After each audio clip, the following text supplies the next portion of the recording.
My name's Stephen Florence. I'm an archer. I compete currently in target recurve class for Archery New Zealand. I actually started as a hunter about 17 years ago.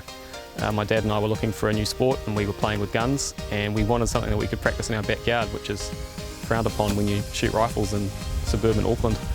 And so we got into archery as a way of practicing, and then we discovered we liked shooting targets a lot more than anything else, and I just progressed through shooting more and more targety type things, less and less of the field type stuff, and now I mainly just shoot target. I think I've won 5 national target titles, hold a bunch of New Zealand records at the moment in recurve. I've also won titles in field with compound and recurve. I mean, I try to focus on what's directly in front of me, and for me, a good performance at nationals is vital. I may have a World Cup coming up in June, a last chance Olympic qualifier, which will be my next focus if I pass that hurdle, and then who really knows. I try not to think too much about it. All I can really focus on is getting my training in each week and progressing, and I've got my big target of breaking the 720 record, which I'm currently training for, and hopefully that leads to these events, and if it doesn't really matter. You just have to keep training, and if you want to do it, if you enjoy the sport, which I do.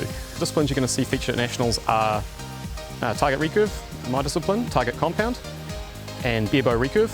It's like you watch someone throwing a dart or hitting a perfect golf shot or bowling a strike. Taken on its own, it's a relatively simple thing, but it's all about the consistency and repeatability and being able to do it over and over again and executing under any situation. So it is simple, but mastering it is very complex. Clubs will have come and tries. You can come and have a go and see what you like, and see if you like it. Clubs will put you through a course to learn the basics, make sure you're safe, and it also helps as a bit of a barrier so that you know if you want to do it by the end of the course. You don't just have to go buy a bunch of gear and sign up for a year and then find out you don't actually like archery very much. So you can come and do a course and you'll get taught all the basics, and then it's just a matter of after that jumping in and buying some stuff. It's actually not even that expensive either.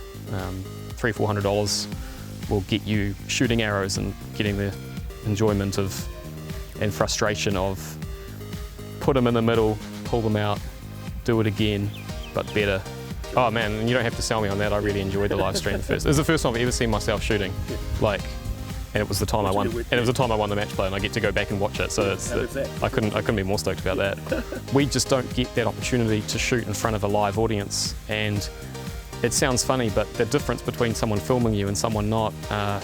I did the Tokyo test event in 2019 and got to shoot on the final stage where they've got that little camera that goes around in front of you on the little thing, and you got the big screen. You can see, you normally never get that experience unless you make a final. Even at a small level, you still know that whatever you do right or wrong is going to be immortalised on the internet forever, and it makes a big difference. So I really enjoyed the first one when you guys came along and did it. It was really, really good, and at least it's a taste of what we're expected to deal with if we do make it to that level.